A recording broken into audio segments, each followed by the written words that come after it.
The betrayal happened again on my 31st birthday, reborn in a new form, but with the same familiar sting. This time they gave me socks. Gas station socks with the price sticker still attached, while they toasted Olivia's ex-boyfriend for his promotion. "To Ryan!" Chelsea raised her champagne glass, her diamond bracelet catching the light as our entire table of friends lifted their drinks in unison. "Making partner at 34. We always knew you'd crush it." I sat frozen, the cheap polyester socks still in my lap, their plastic packaging crinkling under my trembling fingers. The restaurant around us buzzed with ambient chatter and the soft clink of expensive silverware against porcelain plates. I breathed in the rich aroma of truffle oil and butter from our shared appetizers, trying to ground myself in the moment rather than the humiliation. "Thanks, guys." Ryan flashed his perfect white teeth, running a hand through his carefully styled hair. "Means a lot that you all came out tonight to celebrate." I frowned. "I thought we were celebrating my birthday?" The words escaped before I could stop them.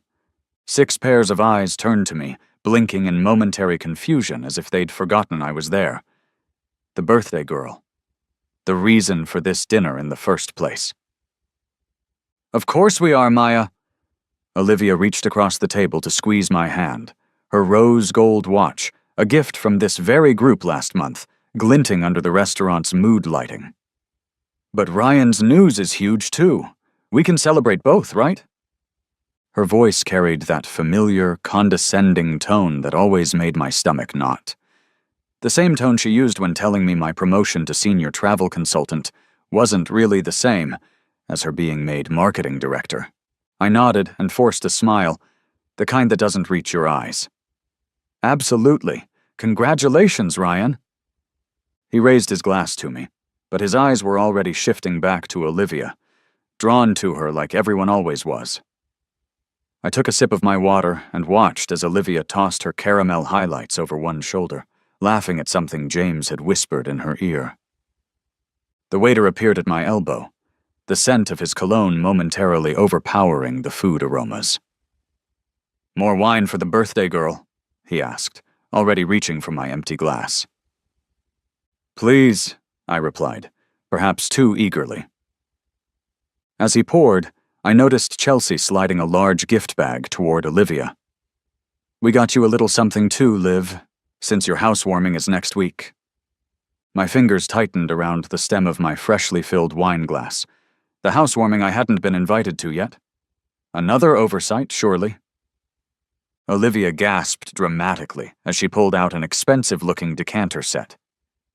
"You guys, this is exactly what I wanted for the new bar cart." "We know," James grinned. "You only texted the link to all of us about 12 times. I took another sip of wine to hide my expression. She never texted me any links. "Open yours, Maya," Olivia nudged, gesturing to the small, clumsily wrapped package sitting on the table in front of me. Her tone suggested she was being generous by redirecting attention to me. I carefully untied the ribbon, feeling their impatient eyes on me. Inside the crumpled tissue paper were the socks, black with little pink flamingos, the $4.99 sticker from Quick Stop still affixed to the packaging. While they'd coordinated to get Olivia crystal barware, someone had stopped for gas and grabbed the first thing they saw by the register for me. "Thanks," I said, the word hollow in my throat. "Very practical." "They're fun," Chelsea insisted, "because you like travel and stuff, and flamingos are tropical, like your trips." I was a travel agent who specialized in luxury European destinations. I'd never sent a single client to see flamingos. While the conversation drifted back to Ryan's partnership and Olivia's new condo, I carefully folded the wrapping paper, noticing something tucked inside. The receipt.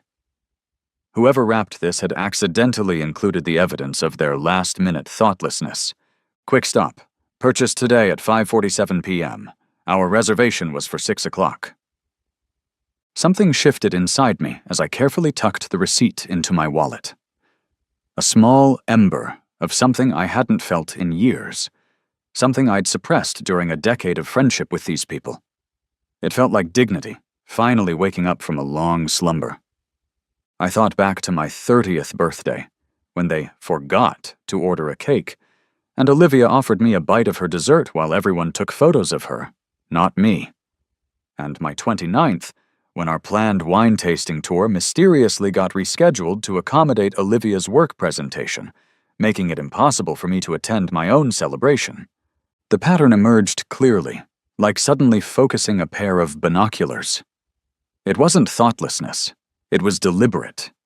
I excused myself to the bathroom, receipt clutched in my hand, the ember growing warmer. In the elegant marble stall, I leaned against the cool wall and closed my eyes, the muffled sounds of jazz and conversation seeping through from the restaurant. The subtle scent of lavender hand soap permeated the air as I took deep breaths. When I looked in the mirror to fix my lipstick, I saw something different in my eyes. Something reborn. This was the last time they would make me feel small. I returned to the table with a serene smile that none of them noticed. As they clinked glasses for another toast to someone else's accomplishments, I silently made a promise to myself. I would remember this feeling. I would document it. And somehow, some way, I would make sure they felt it too. Just once, so they would understand. The socks went into my purse. The receipt went into a special compartment in my wallet. Both would serve as reminders of what needed to change. 3 weeks after the birthday dinner, I was at work processing vacation packages when my phone buzzed. A notification from a group chat I didn't recognize had popped up on my screen. Final head count for Greece, 6 confirmed. Maya's out, so we have even couples. Perfect. I frowned, scanning the names in the chat. Olivia, Chelsea, James, Ryan, Tara, and Michael. All my friends, discussing a trip I knew nothing about. I'd been accidentally added to the wrong group chat, a glimpse behind the curtain. My heart hammered in my chest as I scrolled up through their previous messages. Photos of whitewashed buildings against azure seas, links to luxury hotels in Santorini, flight options for the exact week I'd mentioned wanting to take vacation this year. Does everyone have their passports updated? Olivia had written yesterday. Should we coordinate outfits for the sunset dinner in Oya? I set my phone down on my desk, my hands suddenly clammy. The office around me continued as normal. Phones ringing, keyboards clicking, the coffee machine gurgling in the break room. But I felt disconnected from it all, floating in a bubble of betrayal. They were planning an elaborate group trip to Greece, my dream destination that I'd talked about for years, without me. Not even a consideration for an invitation. Before I could process this fully, my phone lit up with another text. This one a direct message from Olivia. Coffee at Luminary in an hour? Need your expert travel advice on something? I texted back a thumbs up, the irony burning in my throat. An hour later, I pushed open the heavy wooden door of Luminary Coffee, the rich aroma of freshly ground beans and warm pastries enveloping me. The cafe buzzed with afternoon energy. Students hunched over laptops, business meetings in hushed tones, baristas calling out elaborate drink orders. I spotted Olivia immediately, holding court at our usual corner table with Chelsea and Tara. As I approached, I noticed Olivia hastily sliding something into her purse, something navy blue with a familiar gold emblem. A passport. Maya, Chelsea waved enthusiastically, as if she were genuinely happy to see me. Perfect timing. We just ordered you an oat milk latte. Thanks, I said, sliding into the empty chair. So, what's the travel advice you need? The three of them exchanged quick glances before Olivia leaned forward, her elbows on the table. I'm thinking of surprising Michael with a weekend getaway for our anniversary. Something domestic, maybe Napa. What do you think? The lie flowed so easily from her lips that I almost admired the performance. I watched her face carefully as she spoke, noting how she maintained perfect eye contact, how she casually twisted her hair around one finger, her tell when she was being deceptive. Napa would be lovely this time of year, I replied evenly. When are you thinking of going? Maybe next month, she said vaguely, stirring her iced coffee. Nothing set in stone yet, just ideas. I could smell the fresh ink from her passport, that distinct chemical odor government documents have when newly printed. My years working at the travel agency had made me attuned to these details. Her passport wasn't just updated, it was brand new. Any big travel plans for the summer? I asked casually, looking around at all three of them. Nothing major, Chelsea shrugged, not meeting my eyes. Maybe a beach weekend or something local. Work is too crazy for anything big, Tara added, her fingers nervously tracing the rim of her cup. I nodded thoughtfully, taking a sip of my latte. That's too bad. I was actually thinking of planning something for us all. Maybe Greece? I have some amazing industry contacts in Santorini. Their faces flickered with panic for just a millisecond before Olivia recovered. Greece? Wouldn't that be a dream? But you know, with everyone's schedules and budgets, it's probably not realistic this year. Definitely not with my new mortgage payment, Chelsea added quickly. I smiled and changed the subject, letting them believe their secret was safe. But inside, I was calculating, planning. The ember that had ignited on my birthday was now a steady flame. Back at my office, I quietly pulled up the airline reservation system. Working for Lux Journeys had its advantages, namely, full access to flight manifests and hotel bookings. It took me less than 10 minutes to locate their reservations. Athens, June 15th, connecting through Paris. First class. Hotel bookings in Santorini, Mykonos, and Athens. I thought about confronting them, sending a screenshot of their itinerary to the group chat with a question mark, making them squirm through an explanation. But something stopped me. A better idea was forming. With practiced efficiency, I booked myself on the same flights. Not first class, I couldn't afford that, but economy on the same plane. Then I reserved a room at each of their hotels, ensuring I was on the same floor but far enough away to remain undetected.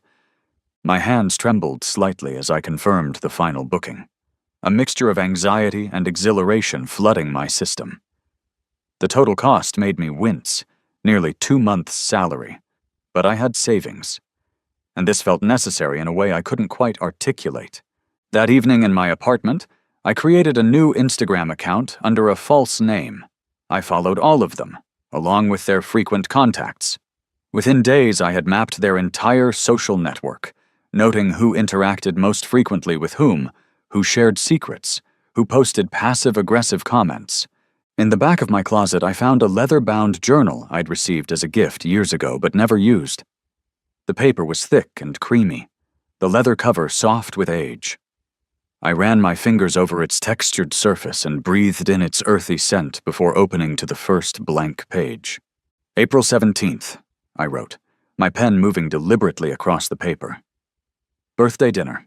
Socks from Quick Stop purchased 13 minutes before reservation. On the second page. May 8th. Greece trip planned without my knowledge. Deliberate exclusion confirmed by direct lies when questioned. I continued documenting, adding details about past incidents I could recall clearly. The time Olivia accidentally sent my ex-boyfriend a misleading photo of me with another guy. The job opportunity Chelsea knew about but never mentioned to me, despite knowing I was looking for exactly that position. The journal became my confidant. The rustle of pages turning in the quiet of my apartment a comforting sound. With each entry, I felt less like a victim and more like an observer. Detached, methodical, patient. In the weeks leading up to the trip, I prepared methodically. I studied Greek phrases, researched each location thoroughly, and carefully selected a wardrobe that would help me blend into the background. Neutral colors. Nothing memorable. I told no one at work about my plans except my direct supervisor, explaining that I needed personal time and would be unreachable. He agreed without question. I had years of unused vacation days accumulated. The night before my flight, I stood in front of my bathroom mirror, the harsh fluorescent light casting shadows across my face. I looked different somehow. My eyes held a clarity I hadn't seen in years. "They won't even see you coming," I whispered to my reflection, the words hanging in the steamy air. I felt something shift in my chest. A quiet power move that no one would witness but me. This wasn't just about revenge.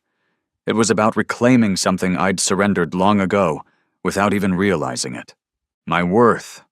The Athens airport bustled with summer tourists when I arrived, the air conditioning struggling against the Mediterranean heat that seeped through the terminal's glass walls. I kept my distance as I followed my friends through passport control, watching Olivia's animated gestures as she undoubtedly dominated the conversation. The scent of fresh orange blossoms mixed with jet fuel drifted through the open doors as I trailed them to the taxi stand, maintaining a careful distance. They piled into 2 taxis headed for the Hotel Grande Bretagna, while I waited 15 minutes before following in my own cab. "First time in Greece?" the driver asked, his accent thick but his English clear. "Yes," I replied, watching the ancient city unfold outside my window. The Acropolis loomed in the distance, a monument to endurance. "You come alone? No friends, no family?" He glanced at me in the rearview mirror. I smiled slightly. "I'm meeting people," I said, the half-truth bitter on my tongue.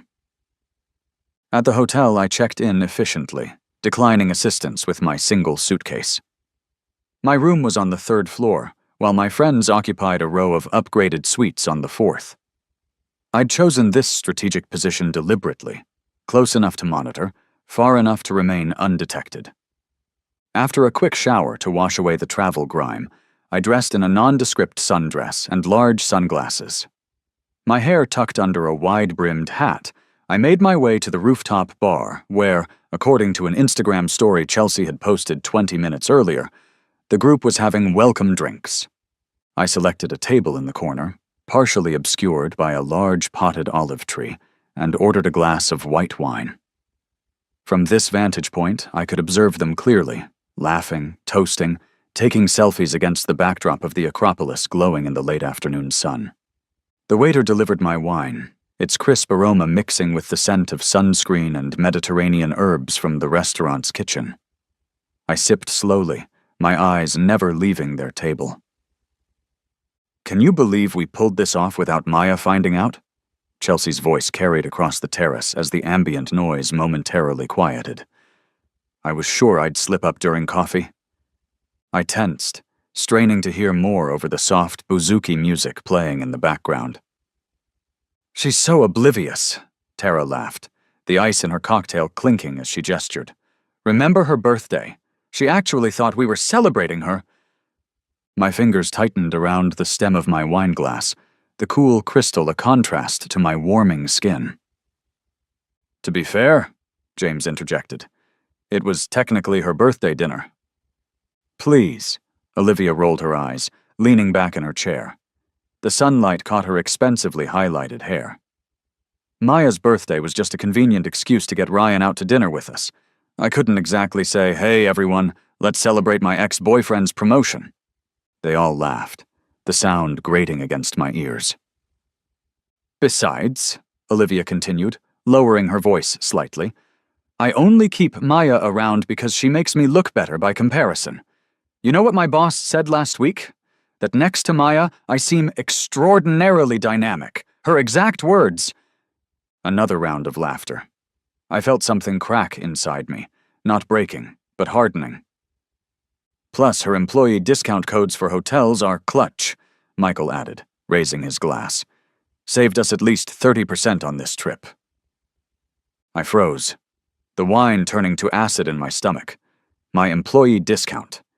The one tied to my personal employee number. The one I had never given them permission to use. The one that, if discovered being used fraudulently, could cost me my job. The chatter at their table continued, but the words blurred as my mind raced. They must have accessed my work laptop at some point when I stepped away. Or perhaps Olivia had watched me enter my credentials, during one of our working brunches at her apartment. My hands shook as I placed my half-finished wine on the table and retreated from the bar, careful to keep my face angled away from their table. Back in my room, I paced the limited space between the bed and the balcony doors, the air conditioning raising goosebumps on my arms. Using my discount without permission wasn't just a betrayal of friendship, it was potentially criminal. Each booking made with that code was tied to my employment record, with the understanding that it was for personal use only, or for immediate family under specific circumstances. I pulled out my phone, opening the Lux Journeys employee portal with trembling fingers.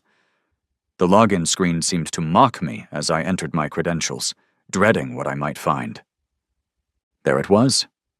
A record of discount codes used for 6 passengers to Greece. Multiple hotels. Nearly $12,000 in discounts that would trigger an audit if someone in corporate looked closely enough, all linked directly to my employee number. I sank onto the edge of the bed, the mattress barely yielding under my weight. The ceiling fan whirred softly overhead as I considered my options. Confronting them would alert them to my presence. Reporting the fraud to my company would require explaining how it happened, a humiliation I couldn't bear. A notification from Instagram interrupted my spiral. Olivia had posted again, a group photo at dinner, captioned, "These are the friends who make life extraordinary. #blessed Santorini tomorrow." Santorini tomorrow. I had one night to figure out my next move. Sleep evaded me despite the comfortable bed and the gentle hum of the air conditioning. I tossed and turned, my mind replaying their conversations, calculating the extent of their betrayal. By dawn, my sheets were tangled around my legs and my decision was made. At breakfast, I approached the hotel manager, Andreas, a dignified man with salt and pepper hair and immaculate posture. His office smelled of leather-bound ledgers and the faint citrus of his cologne. "Miss Parker," he greeted me with a professional smile. "How can I assist you this morning?" I took a deep breath, the air catching slightly in my throat. "I need to report a potential fraud situation involving my travel agency employer and some acquaintances who are also staying at your hotel." His expression shifted to concern. "Please, sit down." I explained the situation carefully, omitting the personal betrayal and focusing on the professional implications. As I spoke, I watched his face transition from polite interest to genuine concern. "This is indeed serious," he said when I finished. "For both your employment and potentially for our hotel's relationship with Lux Journeys. I need to access their room," I said, surprising myself with my directness. "They leave for a day tour of the Acropolis at 9. I know because I helped set up the original itinerary before I was excluded from the trip." Andreas studied me for a long moment, his fingers steepled in front of him. The ticking of an antique clock on his bookshelf punctuated the silence. "Normally this would be absolutely out of the question," he finally said. "However, as this involves potential fraud against our partner agency." He reached into his desk drawer and withdrew a key card. "Room 412. Miss Olivia Chen, correct? 1 hour only, while they are confirmed to be on the tour. I will personally escort you and remain present. This is highly irregular."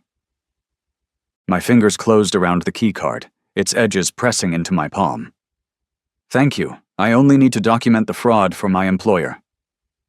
At precisely 9:30 a.m., with confirmation from the concierge that the entire group had departed with their tour guide, Andreas escorted me to Olivia's suite. The hallway was silent except for the distant sound of a vacuum cleaner and the soft shuffle of Andreas's polished shoes on the carpet. 1 hour, he reminded me, as the door swung open.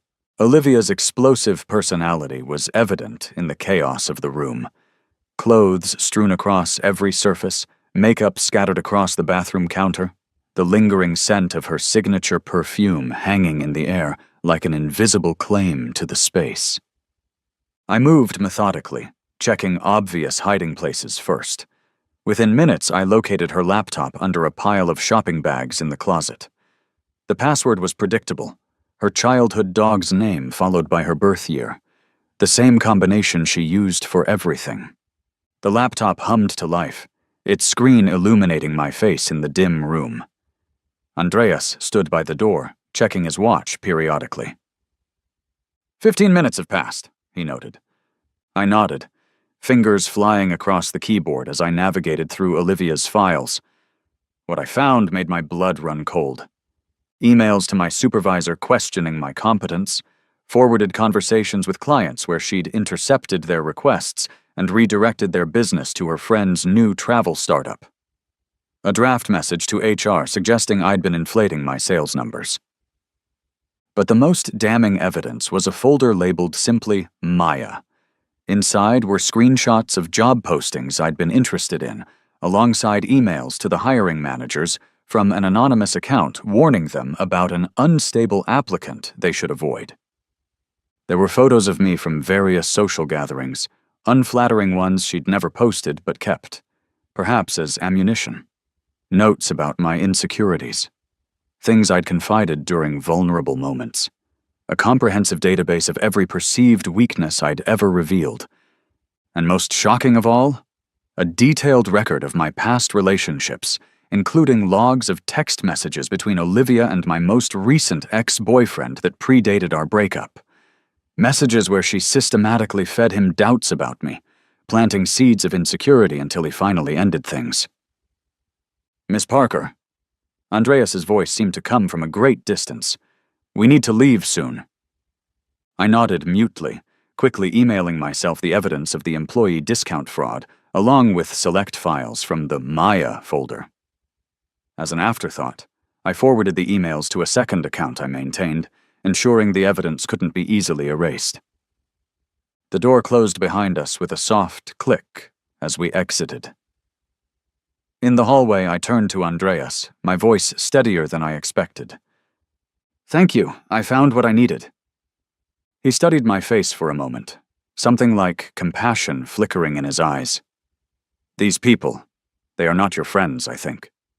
No, I agreed, the word liberating in its simplicity. They never were. Back in my room, I organized the evidence I'd gathered, creating a systematic record of Olivia's sabotage. The betrayal was more calculated than I could have imagined, stretching back years.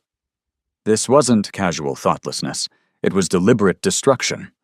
As I worked, a notification appeared on my phone, an email from my boss. Subject line: urgent, unauthorized use of employee discounts. The flame inside me, once just an ember, now burned white-hot. It was time to accelerate my plans. What none of them knew, what I had carefully kept hidden from everyone, was that while they were busy undermining me, I had been building something of my own. 3 years ago, during a particularly difficult period after Olivia had accidentally sabotaged my relationship with Daniel, I had channeled my hurt into a side project. Using my extensive knowledge of luxury travel and my genuine passion for authentic local experiences, I had created Verity Voyages, a high-end travel blog and personalized itinerary service. In the beginning, it was just a creative outlet. I would write detailed guides to hidden gems in popular destinations, leveraging my industry contacts to gain access to experiences most travelers never discovered. I kept my identity anonymous, using only my middle name, Verity, as my brand. Slowly, the blog gained traction. Travel influencers began citing my guides. Luxury hotels reached out for partnerships. An exclusive credit card company contracted me to create bespoke travel experiences for their top-tier members. By the time of the birthday dinner with the gas station socks, Verity Voyages was generating more income than my job at Lux Journeys. 2 months before the Greece trip, I had secured a 7-figure investment to expand into a full-service, invitation-only travel concierge business. None of my so-called friends knew anything about it. They were too busy talking over me to notice I had stopped sharing details of my life. In my Athens hotel room, I opened my laptop and logged into the Verity Voyages administrative dashboard. The metrics glowed back at me. Over 2 million unique monthly visitors, a waitlist of clients willing to pay premium prices for access to my services, partnership offers from the very hotels my friends were currently staying in. My phone rang, interrupting my thoughts. The screen displayed a number I didn't immediately recognize, though the country code was familiar. "Hello?" I answered cautiously. "Miss Parker? This is Eleni Papadakis from Celestial Properties." The woman's voice was warm, her Greek accent melodic. "I'm calling to confirm our meeting tomorrow in Santorini. Mr. Dimitriou is very excited to discuss the potential acquisition." I closed my eyes, centering myself. "Yes, of course. Is 2 p.m. at his office still convenient?" Actually, he's suggested his villa in Oya, more private for discussions of this magnitude. A car will collect you from your hotel. After confirming the details, I ended the call and leaned back in my chair, gazing out at the Athenian skyline as dusk painted the ancient city in shades of gold and pink. The Acropolis stood illuminated against the darkening sky, a testament to human achievement and endurance. Stavros Dimitriou was one of Greece's most successful hospitality entrepreneurs, with a portfolio of luxury properties throughout the Mediterranean. He was also, potentially, about to become my business partner, if tomorrow's meeting went as planned. The timing couldn't have been more perfect. My mind drifted to another secret I'd been keeping. 6 months ago, my maternal grandmother had passed away.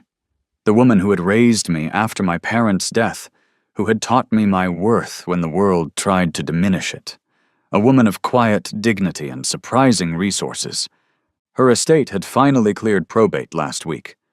The inheritance was substantial, far more than anyone might have guessed from her modest lifestyle.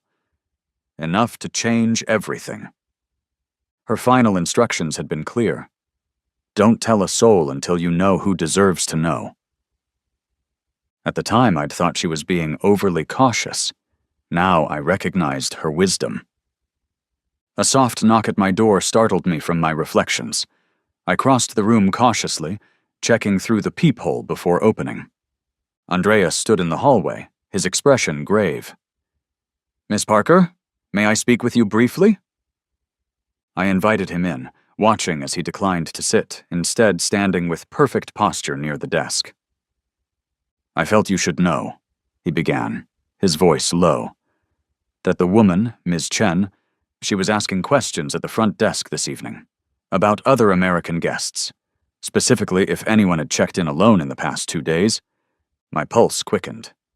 "Does she suspect I'm here?" "I do not believe so. My staff is very discreet."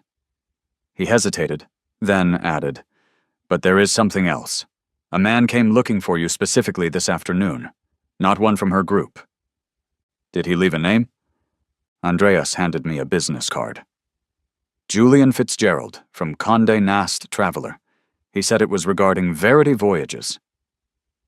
I stared at the card, my mind racing. I hadn't publicly connected myself to the Verity brand yet. The fact that this journalist had tracked me to Athens was concerning. "Thank you, Andreas. If he returns, please tell him I'll be in touch after my meeting in Santorini." After he left, I paced the room, the plush carpet muffling my footsteps. The walls suddenly felt too close, the air too still.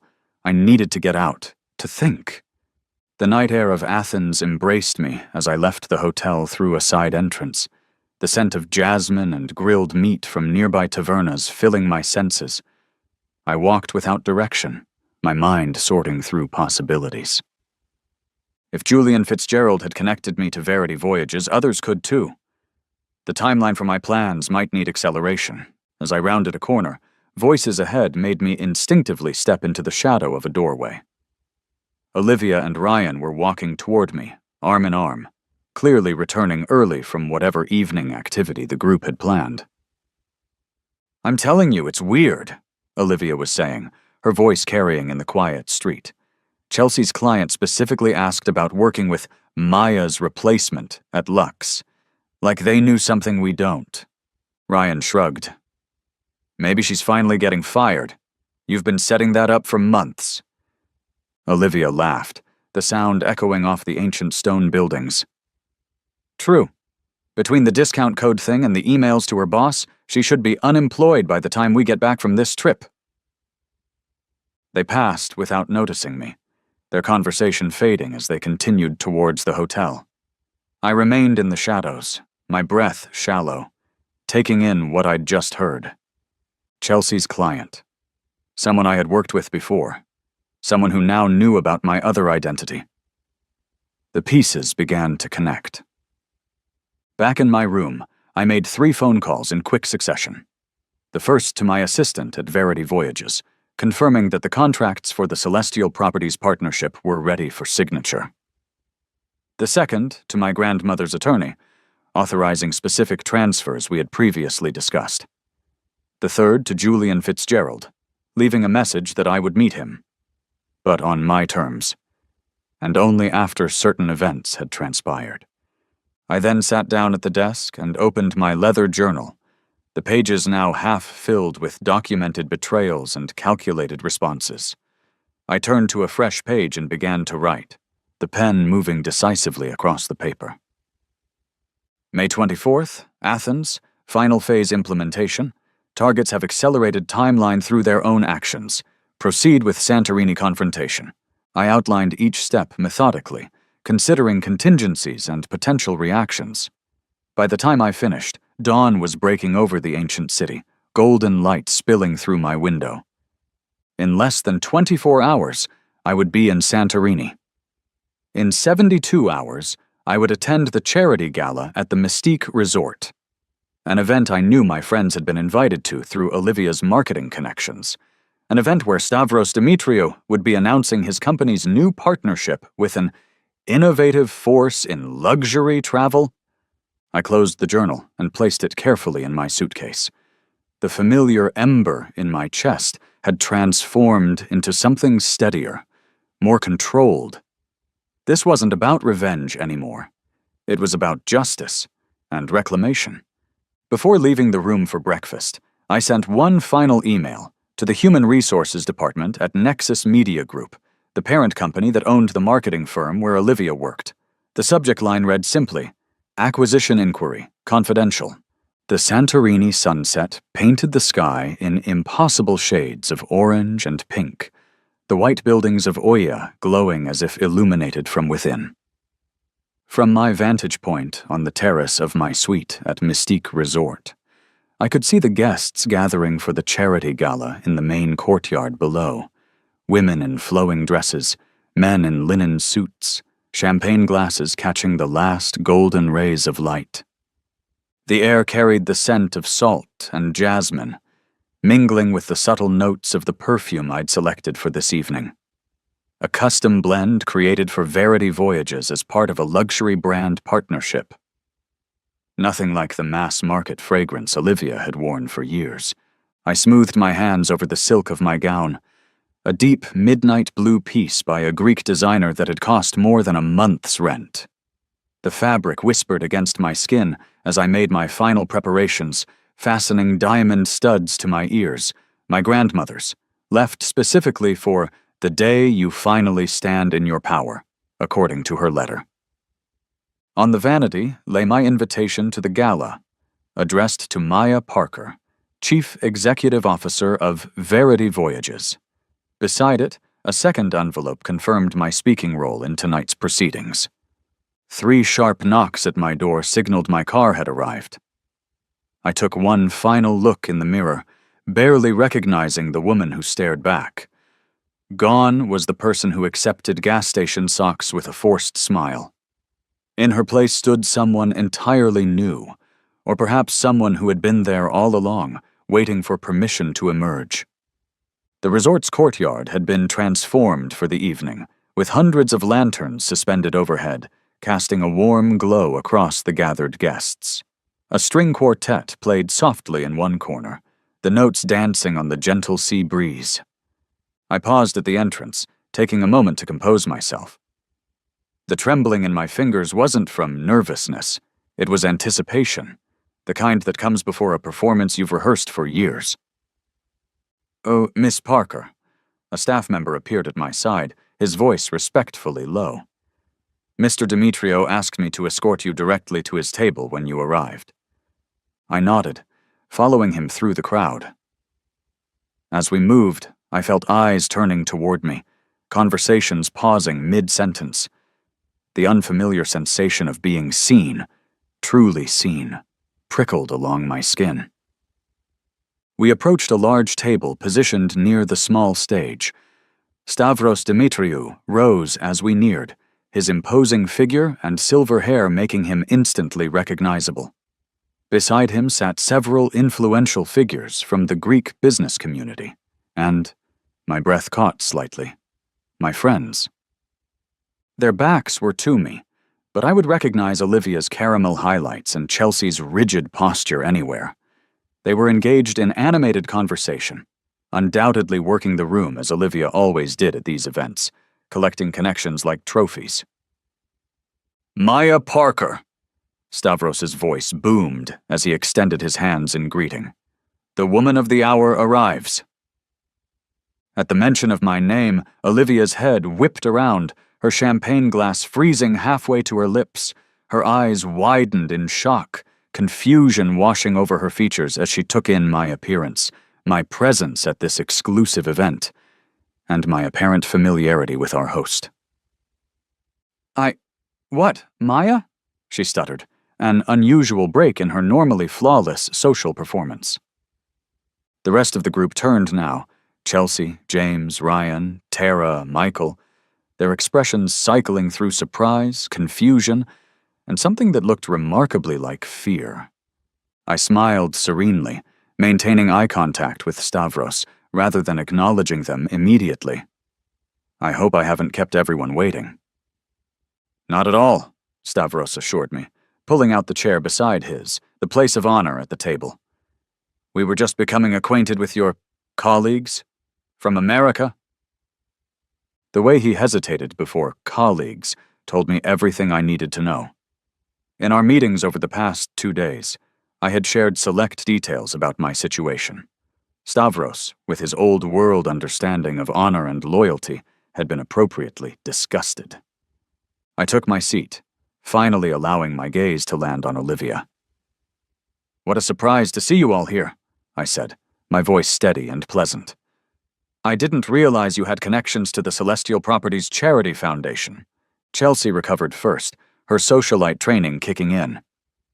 "Maya, oh my God, what are you doing here? And you look different." The subtext was clear. You don't belong here. You don't look like you. This isn't your world. "I was invited," I replied simply, accepting a glass of champagne from a passing server. The crystal felt cool against my fingers, grounding me in the moment. "As were you, apparently."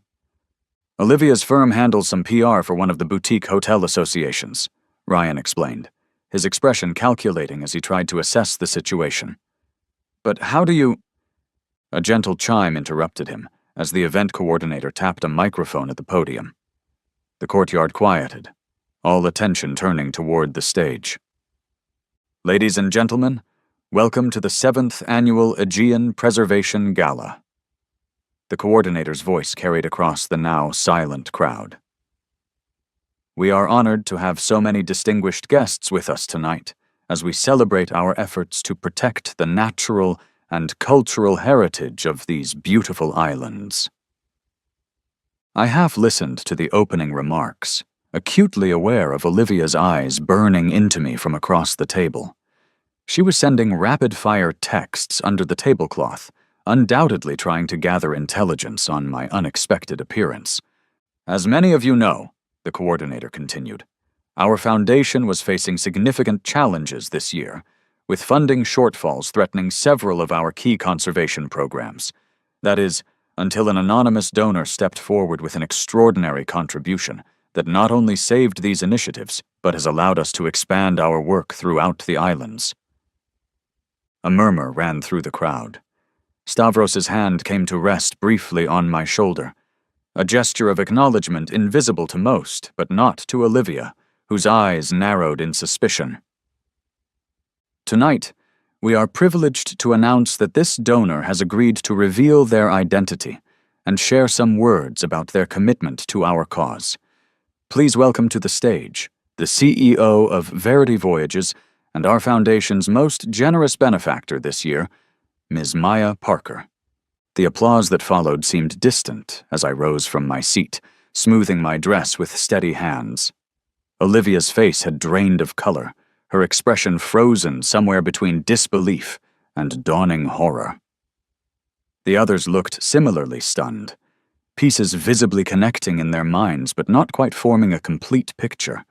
The walk to the podium was only 20 steps, but it felt like crossing a threshold I could never return from.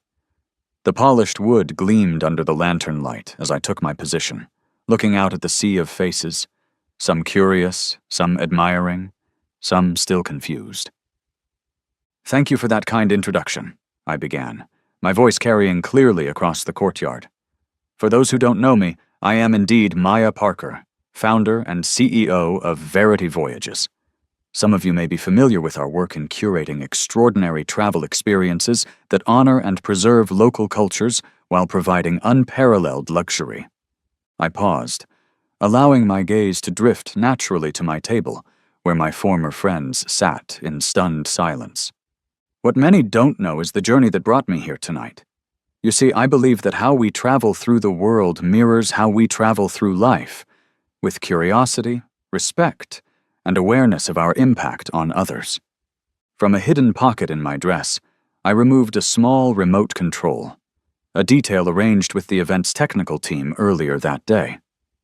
With a subtle press of a button, the large projection screen behind me illuminated with the Verity Voyages logo, then transitioned to a series of images showcasing our exclusive destinations and experiences. 3 years ago, I created Verity Voyages because I saw a need for authenticity in an industry often driven by appearances, I continued, each word carefully chosen. I remained anonymous as the founder, allowing the quality of our experiences to speak for themselves rather than relying on personal connections or social leverage. Another press of the button, another slide change. This time, financial graphics appeared, growth charts, client acquisition rates, and finally, the valuation figure from our most recent funding round.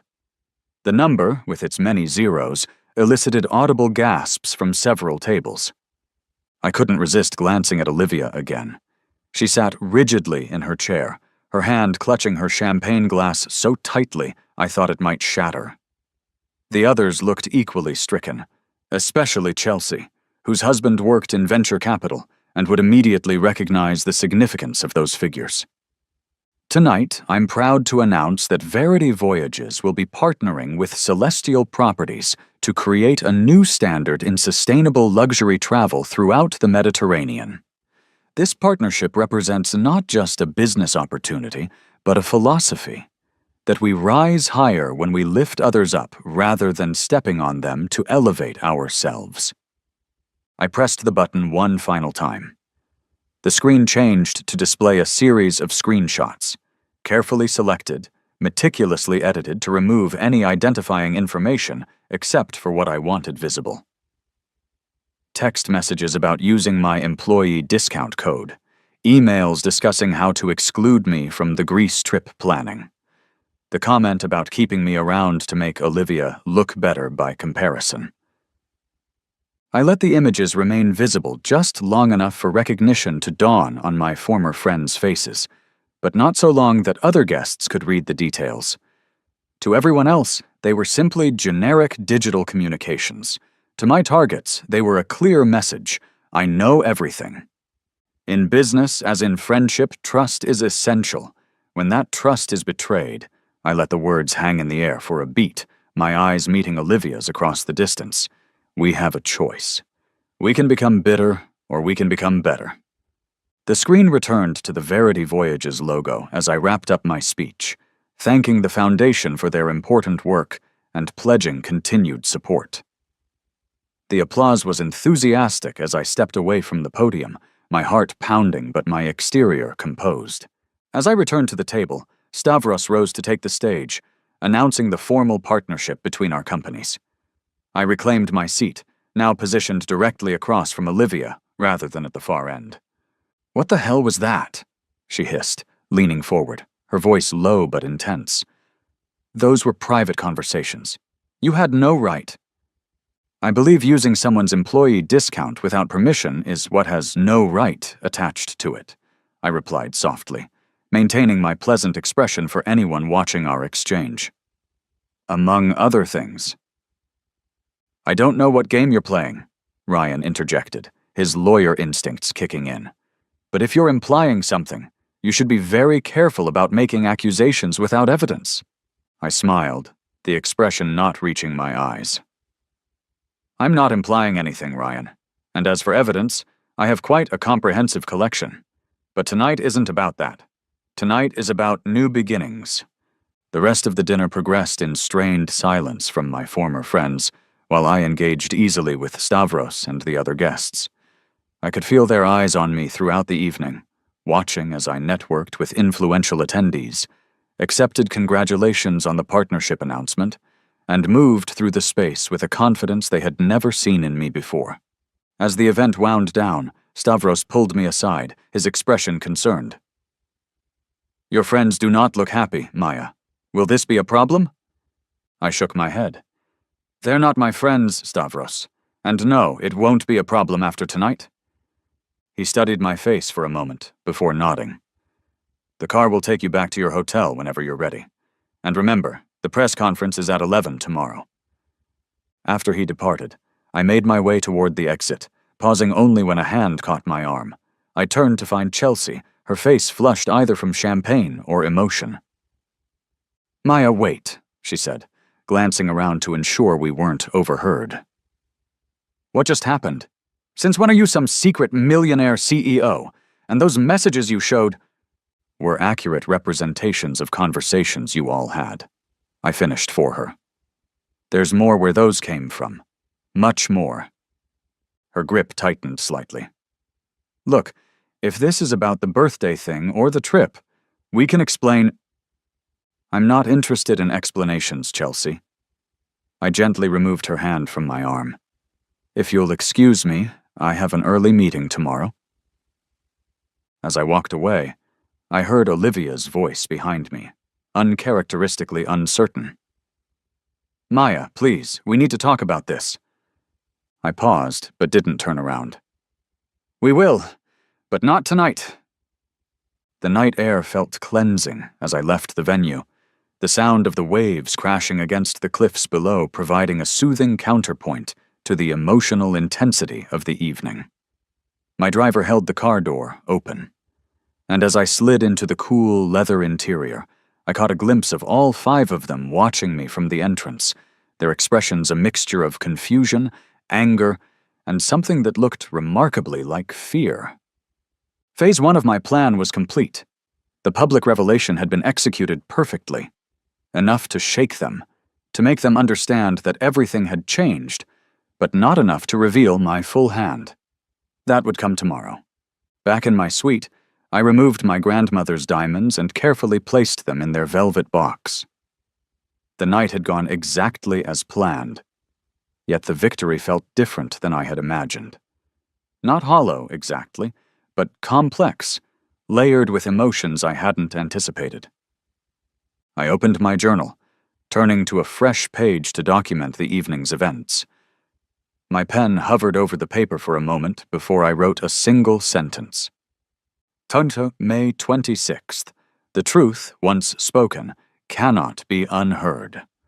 Morning arrived with the brilliant Santorini sunshine streaming through my balcony doors and the persistent chiming of my phone. 17 missed calls, 26 text messages, all from them. I ignored the notifications, instead focusing on preparing for my 11 o'clock press conference. The blue suit I had selected projected exactly the image I wanted: professional, confident, unmistakably in charge. As I applied my makeup, I thought about the final phase of my plan. Today would bring the confrontation I had been anticipating for weeks, the moment when they would attempt to salvage what they could from the situation, not because they valued me, but because they now feared what I had become. The texts had grown increasingly desperate overnight. Chelsea. Maya, we really need to talk. This is crazy. Call me. Ryan. Whatever you think you know has been misinterpreted. Lawyer to non-lawyer, you should hear our side. Tara. I always supported you. Remember when I helped with your resume last year? Please don't include me in whatever this is. Michael. Hey, I think things got out of hand. Can we meet for coffee before you do anything else? And finally, from Olivia, sent at 4:37 a.m. My room, 9 a.m., or I start making calls about who really runs Verity Voyages. That last one almost made me smile. She still thought she had leverage, still believed she could control the narrative. It was almost admirable, that persistent delusion of power. At precisely 9:15 a.m., late enough to make a point, but not so late as to give her reason to act on her threat, I knocked on Olivia's door. I could hear urgent whispers from inside before the door swung open to reveal not just Olivia, but all 5 of them, arranged around the suite like a tribunal awaiting a defendant. The scent hit me immediately as I stepped inside. Olivia's signature perfume, now cloying and desperate, mixed with the acrid smell of fear. Actual physical fear, manifesting as perspiration despite the room's cool temperature. You're late, Olivia said, attempting to reclaim some authority. I remained standing near the door, declining the seat they had obviously left for me, a strategic position where I would have been surrounded by them. I'm exactly when I intended to be, I replied, my voice even. You have 15 minutes before I need to leave for my press conference. Ryan stepped forward, adopting his courtroom stance. Maya, let's be rational about this. Whatever you think you found on Olivia's laptop. I know exactly what I found, I interrupted. Emails to my boss undermining my position. Documentation of how you've used my employee discount code without permission, potentially jeopardizing my job. A folder labeled with my name containing every vulnerability I've ever shared, every insecurity I've expressed, analyzed, and weaponized. I turned to face Olivia directly. And, of course, the text exchanges with Daniel before our breakup, where you systematically convinced him I was emotionally unstable. Her face paled slightly, but she maintained her composure. You had no right to access my private communications. Just as you had no right to access my employee portal, or to forward clients from my company to your friend's travel startup, or to apply for jobs I was interested in specifically to block me from getting them. Chelsea stepped in, her socialite training kicking in as she attempted to diffuse the situation. Maya, sweetie, I think there have been some misunderstandings on all sides. We're your friends. We've supported you for years. Have you? I asked, raising an eyebrow. Tell me, Chelsea, what was the name of the client you directed away from me last month? The one who specifically asked about Maya's replacement at Lux. Her eyes widened slightly. I don't know what you're— Catherine Blackwell, I supplied. A regular client of mine who books annual trips to Lake Como, except this year she was referred to your husband's cousin's new travel agency. She mentioned it when she booked her Santorini extension through Verity Voyages last week. The silence that followed was brittle, like thin ice about to crack. I checked my watch. 10 minutes had passed. Here's what's going to happen, I said, my voice soft but firm. I've already reported the unauthorized use of my employee discount to Lux Journeys, with evidence that exonerates me from involvement. That investigation will proceed regardless of this conversation. I looked at each of them in turn, meeting their eyes steadily. As for the rest, the sabotage, the manipulation, the deliberate exclusion, I have documented everything, every incident, every betrayal, with dates, times, and supporting evidence. Michael, always the most direct of the group, cut to the chase. What do you want? Money? Is that what this is about? Because if Verity Voyages is as successful as you claim, so— This isn't about money, I interrupted, the suggestion almost amusing. This is about consequences. For the first time in our decade-long friendship, you're experiencing the consequences of how you've treated me. Olivia moved closer, her desperation now evident in the slight tremor of her hands. The smell of her perfume intensified as she approached, mixed now with the salty scent of tears she was struggling to hold back. "Maya, please. I know things haven't always been perfect between us, but we can fix this. Whatever you need, an apology, space, anything, we can work through it." Her voice cracked slightly. "We've been friends since college. That has to count for something." For a brief moment, I allowed myself to remember when that friendship had felt real, before the subtle undermining began, before I became the backdrop against which Olivia's star could shine more brightly, before I understood that friendship shouldn't deplete you. 5 minutes left, I noted, glancing at my watch. Is there anything else? Olivia's composure finally cracked. A tear slid down her cheek, leaving a trail in her carefully applied makeup. "What can I do? Tell me how to make this right. I'll do anything." The desperation in her voice was genuine, not because she valued me, but because for the first time, she feared me.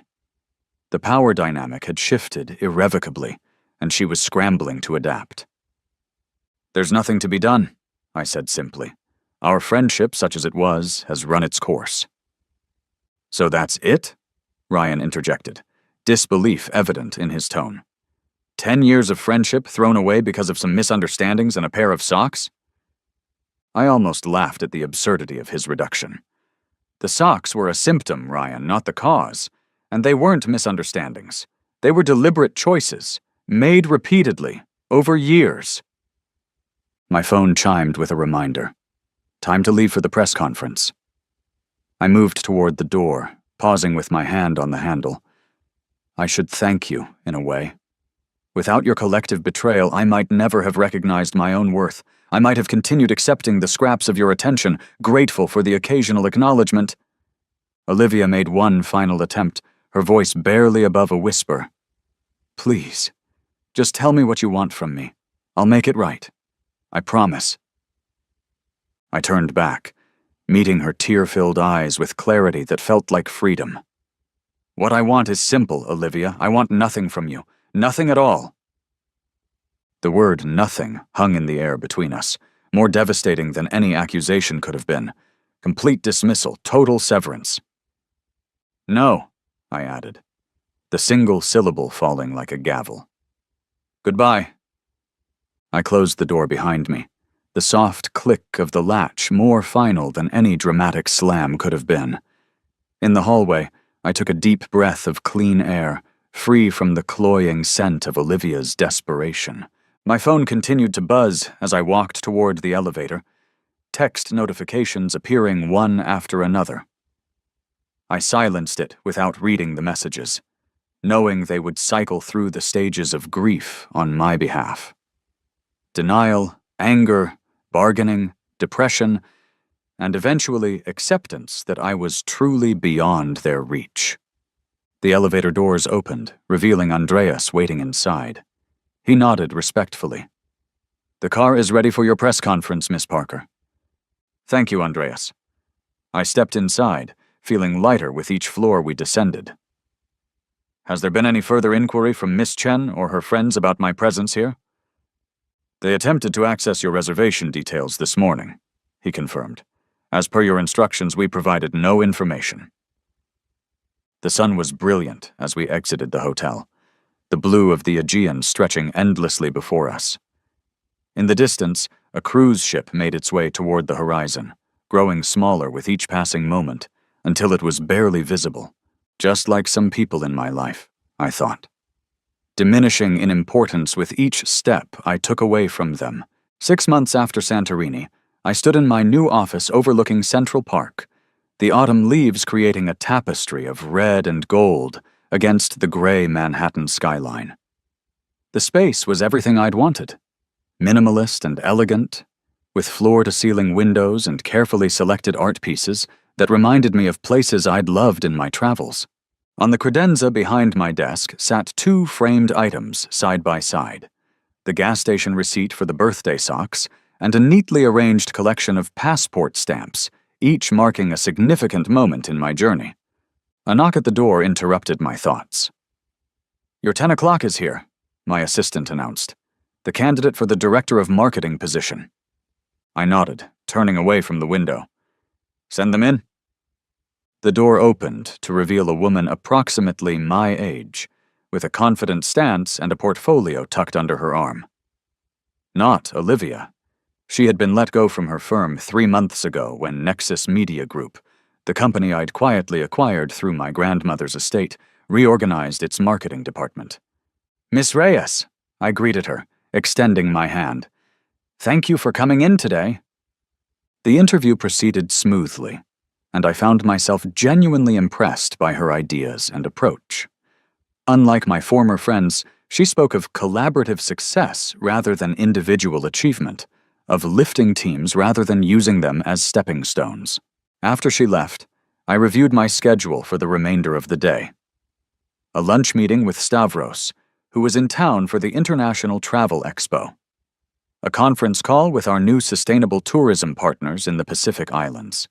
And later, a private jet waiting to take me to a weekend retreat in Iceland, a solo trip to celebrate the 1-year anniversary of Verity Voyages going public with my identity as its founder. My phone buzzed with a text from a number I didn't immediately recognize. I opened it hesitantly, still conditioned to expect some manipulation from unknown contacts. "Just wanted to say the Tanzania itinerary was incredible. You've built something really special with Verity. No need to respond. Just wanted you to know your work made our anniversary magical. Catherine Blackwell." I smiled, screenshotting the message to share with my team later. These were the victories that mattered now. Not revenge, not one-upmanship, but genuine value creation. My assistant appeared in the doorway again. "Car's ready whenever you are for your lunch, and the charity board called. They've unanimously approved your proposal for the mentorship program." "Thank you, Elise."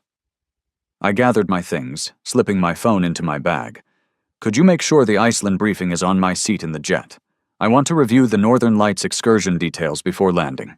The elevator descended smoothly to the lobby, its mirrored walls reflecting a woman I was still getting used to seeing.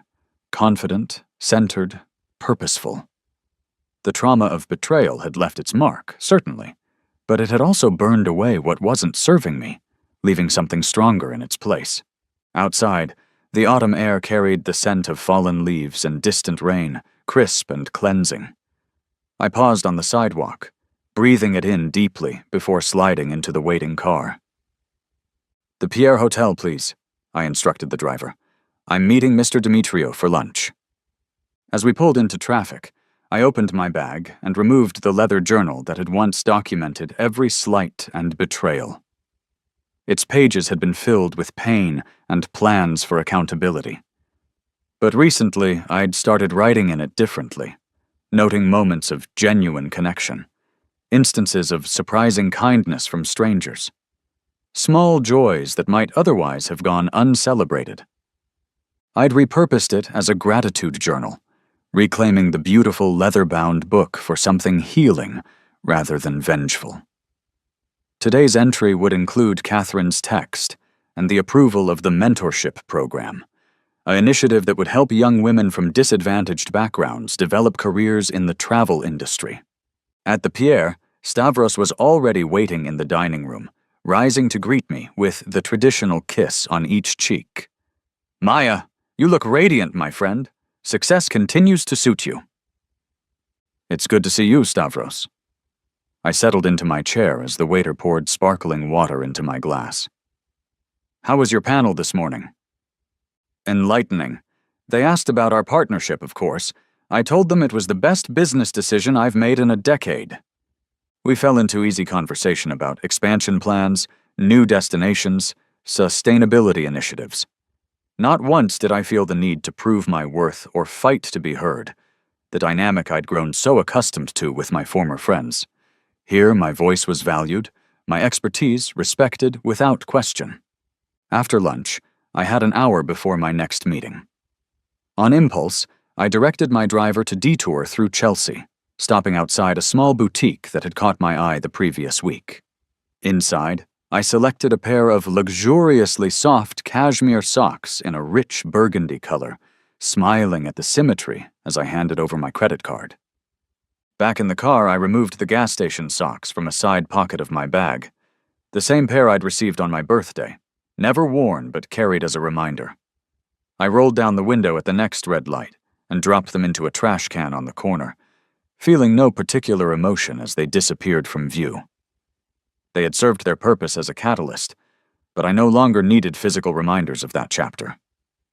The jet waited at Teterboro, gleaming white against the tarmac. The pilot greeted me warmly as I boarded, and the flight attendant offered champagne as I settled into my seat. On the small table beside me, exactly as requested, lay a comprehensive briefing on my Iceland itinerary. As we taxied for takeoff, I sent a quick text to Elise. Reached out to Miss Reyes.